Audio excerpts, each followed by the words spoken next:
Man, this episode was very inspirational and depressing at the exact same time. Like, in the middle portion to almost towards the end of the episode, I was in a state watching this episode where I was fucking depressed because our poor MC, he straight up, like, imagine if you were in his shoes and you were to come to terms with that all you did is lost and you're about to die. Like, there's no way to avoid your death that is coming. And that's what this episode is about. And my god, the emotions in this episode, I am just absolutely shocked they were displayed so properly with this episode.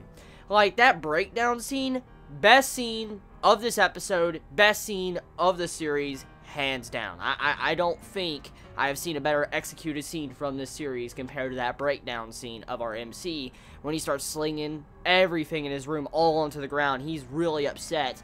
That scene has so much weight and impact to us as the viewer because he realized in that moment that he lost. Like, I mean, all hope was fucking lost. I mean, everything that he has done is lost and was pointless. He's about to die. There is no U-turn for him, and he knows that maybe the next person that goes and takes his place, the next him, is going to probably repeat the exact same cycle over and over and over and over again.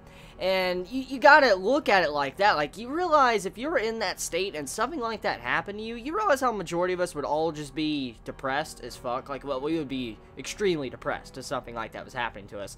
And that's kind of what this episode goes to show us. And towards the end of the episode, with the gradual build-up and the beautifully executed tone shift. Now, I've complained about tone shifts in the past with this series, but I have to admit, the way they handled this episode with the tone shifts, especially towards the ending, finale of this episode, beautiful. Beautiful, beautiful, beautiful, beautiful, beautiful. When you see that scene to where he gets inspiration, he realizes, he remembers all these memories he's had through his time, and then he tries to change. He gets up into his suit, he walks out, and he reveals his face at the end of the episode. That right there, fucking awesome. I love that scene so damn much. See, Punchline has been something that's a little bit of an odd series. It's an oddball when it comes to anime of this season, because it started off with, I guess, a shaky and rocky start. A lot of fellow watchers of this series that, started this series most likely dropped it after episode 4 to 5, even 3, or maybe even the first episode. And it's understandable. I mean, the first half, or the first 4 or 5 episodes of Punchline were rather shaky. They were, let's be honest here. But I'm so glad I actually stuck through the series, and I actually watched it and continued watching it, because it has turned into something that I'm so happy I continued watching. Like, this is definitely becoming one of my favorites of this anime season, especially with the way it displays itself in each passing episode. And with this episode, it goes into the exact same thing I've been saying for the past couple of weeks. The way it's been tying up those loose ends, filling up these little holes that have been riddled throughout the entire series that we've been questioning about and wondering, okay, what's going to happen? What is this? What's the point of this? Okay, why did they switch bodies? What happened to Gurtiko? Different things like that.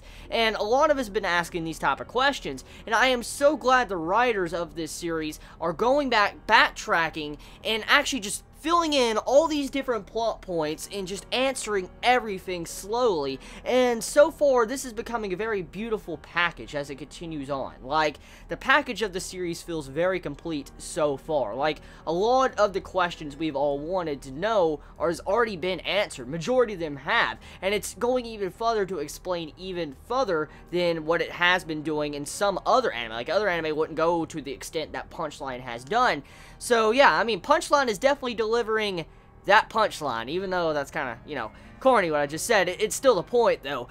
I think the time this series ends, if it continues this path it's taking, especially with what it's done with this episode, with the tone shifts, to the execution of the scenes, with the emotional scenes, to the background, to executing the plot, I think that this series is probably going to be the most complete series, I think, of this anime season. Like, if you get what I'm saying when I say complete, I'm saying a series that has a very good beginning and a very good conclusion, that wraps up as much plot points as it possibly can and answers almost everything that us viewers have been asking for since the beginning. And I feel like this is probably going to be the most complete.